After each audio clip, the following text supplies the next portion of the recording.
আপনার জন্য, কারণ আজকের ভিডিওতে মোবাইল দিয়ে সুন্দর সিনেমেটিক ভিডিওগ্রাফি কিভাবে করবেন কয়েকটি পদ্ধতি আপনাদেরকে দেখাবো। ভিডিওটা পুরোপুরি দেখতে থাকুন। দেখুন এই লোকটি কত চমৎকারভাবে মোবাইলটার ক্যামেরা অন করে সামনে নিয়ে গেল, তারপরে মেয়েটা হেঁটে আসছে, তারপরে ওইখান থেকে ধরে পেছনের দিকে চলে গেল। এবার মূল রেজাল্টটা দেখতে পাচ্ছেন আপনারা, কি চমৎকার একটা সিনেমেটিক ফুটেজ এসেছে। উপরের দিকে একটু ধরেছে, তারপরে আবার উপরে 360 ডিগ্রি ঘুরিয়ে নিচে এসে পেছনের দিকে চলে গেছে। দেখুন কত চমৎকার একটা সিনেমেটিক ফুটেজ এসেছে। তারপরে এইটা দেখুন, জাস্ট হেঁটে আসছে আর ক্যামেরাটা ধরে একটু সাইডে নিয়ে যাচ্ছে। কত চমৎকার একটা ফুটেজ আসে দেখুন। সাধারণ একটা ফুটেজকে কি চমৎকার একটা ভাইব দিয়েছে দেখুন। এইরকম আরও কিছু সিনেমেটিক ভিডিওগ্রাফি করার পদ্ধতি দেখুন। এই লোকটা এখানে মোডটা রাখলো, ক্যামেরা অন করে, এবার একটা পাতা, গাছের পাতা গোল করে সামনে লেন্সের সামনে দিয়েছে। এবার ওই লোকটা হেঁটে আসছে, স্লো মোতে ক্যাপচার করা হয়েছে। দেখুন কত চমৎকার একটা ফুটেজ এসেছে।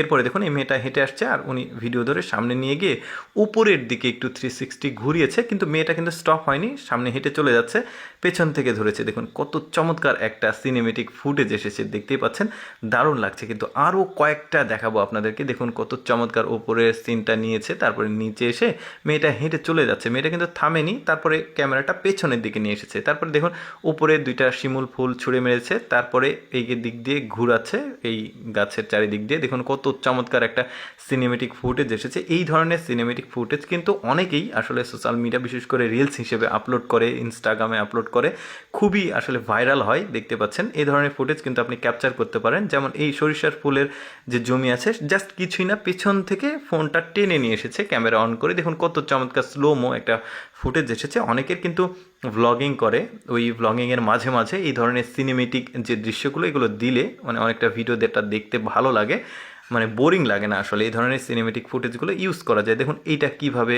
ক্যাপচার করলো।